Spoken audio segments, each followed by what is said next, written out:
Je, sauti ya mwananchi itaendelea kuwa ya mwisho katika kumchagua rais? Au kuna wanaopendekeza mfumo mwingine? Je, uchaguzi wa Olkalau umebadili mwelekeo wa siasa za Kenya? Hayo ndiyo maswali yanayogusa Wakenya wengi leo. Kabla hatujaendelea, kama unapenda uchambuzi wa kina kuhusu siasa za Kenya, tafadhali jiandikishe, subscribe, pendelea ama like, shikilia, share, tufuate, follow na toa maoni yako hapo chini. Maoni yako ni muhimu katika kuendeleza mjadala wa kitaifa. Kufuatia uchaguzi mdogo wa Olkalau, mjadala umeendelea kushika kasi.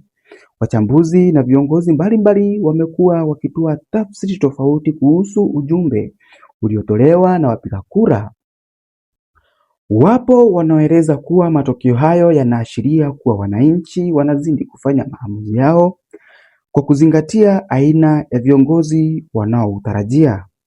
Katika muktadha huo, Waziri Aden Duale alitoa kauli iliyozua mjadala kuhusu uwezekano wa kujadili mfumo wa kumchagua rais kupitia mabadiliko ya katiba. Kauli hiyo imeibua mitazamo tofauti kutoka kwa viongozi wa kisiasa, wachambuzi na wananchi kwa jumla, ambapo Aden Duale ameweza kusema siasa na Kenya mzima inafaa iweze kubadilisha katiba na kufanya uamuzi ambapo rais anaweza kuwa anachaguliwa bungeni baada ya kufanya uchaguzi wa wengine wanaopigania viti mbalimbali. Kama siku ile ya katiba tukibadilisha, kama tungefaulu kuwa na parliamentary system, hii kifua watu wanapiga haingekuwa. And maybe a time will come when Kenyans in their wisdom, because we don't want, if you have a parliamentary system, there will be no post-election violence. Because all the votes will be counted in the constituency, whoever has the highest number, or the coalition of parties with the highest number, will form the government. Kwa upande mwingine, kiongozi wa chama cha DCP Rigathi Gachagua alipinga wazo hilo. Kwa mjibu wake, iwapo kuna pendekezo la kubadili mfumo wa uchaguzi wa rais, basi linapaswa kufuata taratibu za kikatiba, ikiwemo kura ya maoni, ili wananchi waweze kutoa uamuzi wao moja kwa moja. Sisi watu ya Kenya hatutaki vision, tunataka vitendo.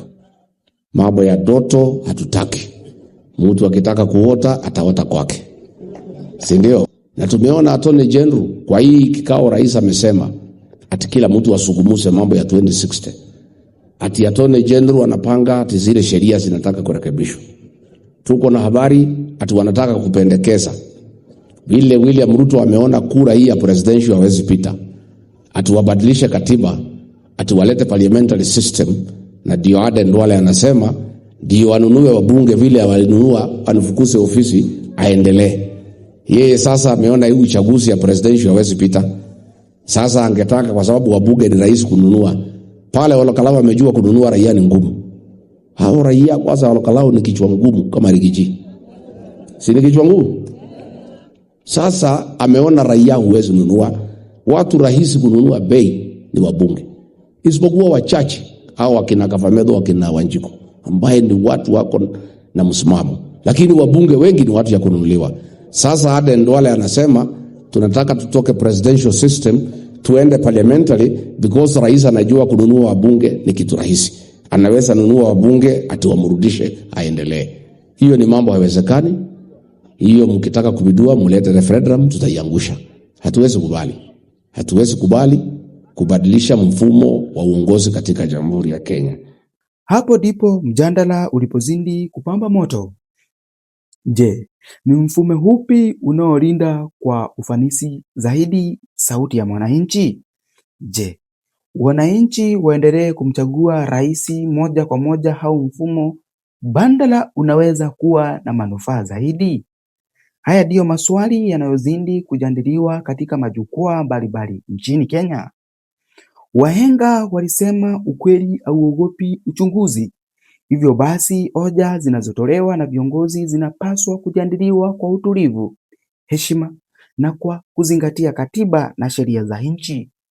Katika demokrasia, mitazamo inaweza kutofautiana katika uamuzi wa mwisho hutegemea taratibu za kikatiba na mapenzi ya wananchi. Wewe una maoni gani? Je, ungependa mfumo wa sasa uendelee kama ulivyo au ungependa kuona mabadiliko? Toa maoni yako katika sehemu ya maoni. Na kama bado hujafanya hivyo, jiandikishe ama kusubscribe, pendelea, like, toa maoni ama comment, tufuate, follow na shiriki, share video hii ili Wakenya wengi zaidi washiriki katika mjadala huu. Hebu tujiulize kwa utulivu, kwa nini mjadala huu umeibuka sasa? Je, ni kwa sababu ya matokeo ya Olkalau au ni mjadala ambao ungejitokeza hata bila uchaguzi huo? Haya maswali ambayo kila Mkenya anaweza kuyatafakari. Katika demokrasia, mawazo yanapotofautiana si ishara ya udhaifu wa taifa, bali ni ishara kwamba wananchi na viongozi wanashiriki kujadili mustakabali wa nchi. Wahenga walisema, penye wengi hapaharibiki neno. Hii haina maana kwamba hoja zinapowekwa mezani, wananchi hupata nafasi ya kusikiliza upande zote kabla ya kufika hitimisho. Na hii msemo ambayo ni wa wahenga, penye wengi hapaharibiki neno, panakaa ya kwamba ili huu msemo, palipo na wengi pameanza kuharibika neno. Kwa mujibu wa kauli ya Rigathi Gachagua, ikiwa mfumo wa kumchagua rais utabadilishwa na wabunge wapewa jukumu hilo, basi suala hilo linapaswa kuamuliwa na wananchi kupitia kura ya maoni. Huo ndio msimamo wake, akisisitiza kuwa sauti ya mwananchi inapaswa kuendelea kuwa msingi wa maamuzi makubwa ya kitaifa.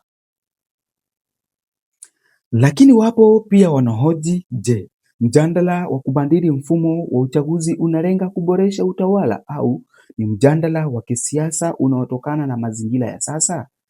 Hilo ni swali ambalo linaendelea kujadiliwa na Wakenya kutoka sehemu mbalimbali za nchi. Mpendwa mtazamaji, wewe unaonaje?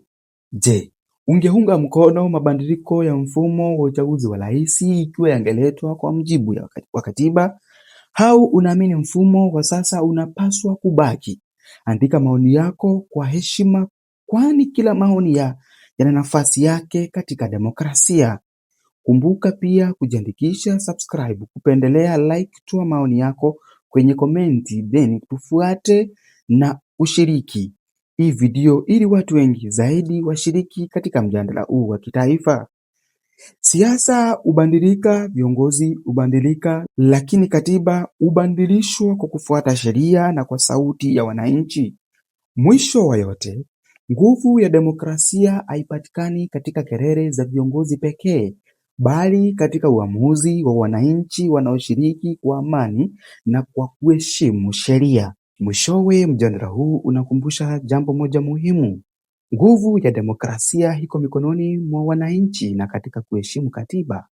Kauli za viongozi zinaweza kuanzisha mjadala, lakini mabadiliko yoyote ya mfumo wa uongozi yanahitaji kufuata taratibu za kisheria na pale inapohitajika uamuzi wa wananchi wenyewe. Historia imeonyesha kwamba Kenya imepitia mijadala migumu kuhusu katiba na mfumo wa uongozi. Kila kizazi kimekuwa na nafasi ya kutoa maoni yake na ni kupitia mjadala wa wazi na yenye heshima ndipo taifa huendelea kujenga taasisi zake. Sasa swali linabaki kwako mtazamaji. Je, unaamini mfumo wa sasa na uchaguzi wa rais unapaswa kubaki kama ulivyo? Ikiwa ungependekeza mabadiliko, ni mabadiliko gani ungeona yanafaa na kwa nini? Andika maoni yako kwa heshima ili tuendelee kujifunza kutoka kwa mitazamo tofauti. Umoja ni nguvu, utengano ni udhaifu. Hivyo basi, tuendelee kujadili masuala ya taifa kwa busara, kwa kuheshimu maoni tofauti na kuzingatia sheria na katiba ya Kenya. Asante sana kwa kutazama. Tukutane tena kwenye uchambuzi mwingine wa kina.